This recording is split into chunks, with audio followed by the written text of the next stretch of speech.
Hello class fifth students, हम जेके बोस की EVS पढ़ रहे थे।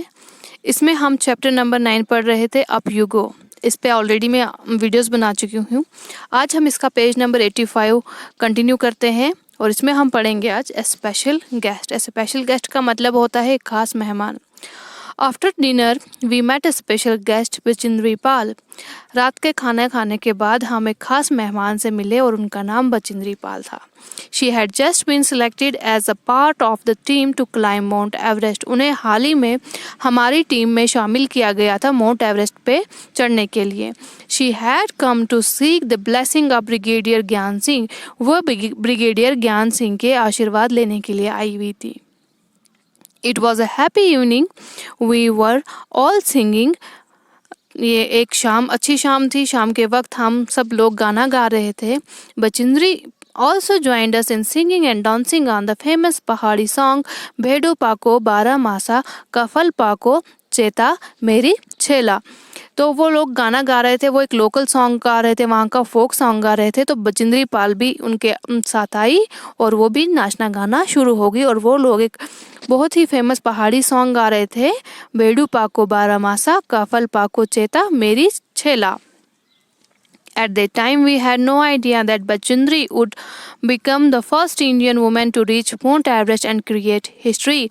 तो उस टाइम पे हमें ये आइडिया नहीं था कि जो बचिंद्री पाल है वो पहली एक ऐसी इंडिया की महिला बनेंगी, औरत बनेंगी जो पहली बार माउंट एवरेस्ट पे चढ़ेंगी और एक इतिहास रचेंगी। Camp in the snow. We were standing at a height of 2134 meters. हम 2134 मीटर्स की ऊंचाई पे थे। We were to spend the night there और हमें वहाँ रात गुजारनी थी। Everyone was busy trying to put up the tent. हर कोई टेंट लगाने में बिजी था। We used double layered plastic sheet for the tent and for the ground. फर्श में बिछाने के लिए और टेंट में हमने डबल लेयर्ड प्लास्टिक शीट का इस्तेमाल किया। The air between the layer would help to keep us warm. तो जो प्लास्टिक डबल लेयर थी उसमें जो हवा थी वो हमें गर्म रखने में मदद करेगी। We put in the pegs and began to put up the tent. हमने खुंडे लगाने शुरू किए और टेंट लगाना शुरू किया। As we tied it from one side, the wind flew the tent from the other side. जैसे ही हमने टेंट को एक साइड से लगाया तो तेज हवा आई और उसने टेंट को दूसरी साइड से उड़ा दिया। After quite a lot of pulling and tugging, we managed to get the tent up. काफी मुशक्कत करने के बाद, खींचातानी करने के बाद हमने जैसे तैसे करके वो टेंट लगा दिया। Then we dug a drain around the tent. और उसके बाद हमने टेंट के इर्द गिर्द एक नाली खोदी। We were feeling very hungry. अब हमें बहुत भूख लग रही थी। We collected some firewood and stone to make a chula and cooked some food. हमने कुछ लकड़ियाँ इकट्ठे की और कुछ पत्थर इकट्ठे किए। पत्थरों से हमने चूल्हा बनाया, आग जलाई और खाना पकाया। After the meal, we collected all the waste in a bag to clean the campsite. खाना बनाने के बाद हमने वो जगह साफ की, वो सारा वेस्ट उठाया और एक थैले में डाल दिया और अपनी कैंप की जगह को हमने बिल्कुल साफ किया।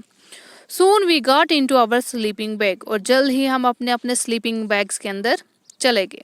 I was not sure if I would be able to sleep in it. तो मुझे ये विश्वास नहीं आ रहा था कि क्या मैं उस स्लीपिंग बैग में सो पाऊंगी।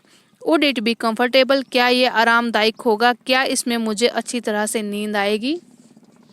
Would I not feel cold? क्या मुझे ठंड नहीं लगेगी? But the bags were filled with soft feathers which helping keeping us warm. लेकिन जो बैग्स थे, जो स्लीपिंग बैग्स थे, उनमें सॉफ्ट फीदर था, मीन्स सॉफ्ट किस्म के पंख थे जो हमें गर्म रखने में मदद करेगा। We were all very tired. हम सब बहुत थक गए थे। So very soon we fell asleep. तो बहुत ही जल्द हम सबको नींद पड़ गई। The next morning we woke up and found that it was snowing. अगली सुबह जब हम जागे हमने देखा कि बर्फबारी हो रही है। White soft fluffy snowflakes were gently falling. बर्फ के छोटे छोटे मुलायम से टुकड़े बहुत ही धीरे धीरे गिर रहे थे। Wow, it was so beautiful. देखने में ये बहुत ही सुंदर था। The plants, the trees, the grass and mountains, everything looked white. हर कोई चीज सफेद लग रही थी, चाहे वो पौधे हों, चाहे वो पेड़ हों, चाहे वो घास हों, चाहे वो पहाड़ हैं, ये सब चीज़ें सफ़ेद दिख रही थी। Today we were to climb high to 2700 metres. आज हमने 2700 मीटर्स की ऊंचाई पे चढ़ना था। We walked carefully on the snow with the help of sticks. तो बर्फ के ऊपर हम बहुत ही ध्यान से चल रहे थे। हमने छड़ियों का सहारा लिया और उनके सहारे हम बर्फ पे चल रहे थे। It was difficult because we kept slipping. बर्फ पे चलना बहुत ही मुश्किल था क्योंकि हम बार बार फिसल रहे थे। By afternoon we had reached snow covered mountains. तो दोपहर के वक्त हम उस पहाड़ पे पहुंच गए। We enjoyed throwing snowball at each other and making a big snowman. और हम लोग एक दूसरे पे स्नोबॉल्स फेंक रहे थे, मीन्स जो बर्फ़ के गोले थे वो एक दूसरे के ऊपर फेंक रहे थे। हमें बहुत ही मज़ा आ रहा था, हम एंजॉय कर रहे थे और हमने एक बहुत बड़ा स्नोमैन भी बनाया। इस पिक्चर में देखो इन्होंने एक बहुत बड़ा स्नोमैन बनाया है और इसके इर्द गिर्द ये लोग फ़ोटो ले रहे हैं। डियर स्टूडेंट्स, इस वीडियो में इतना ही। हम जल्द इसे नेक्स्ट वीडियो में कंटिन्यू करेंगे। Thank you.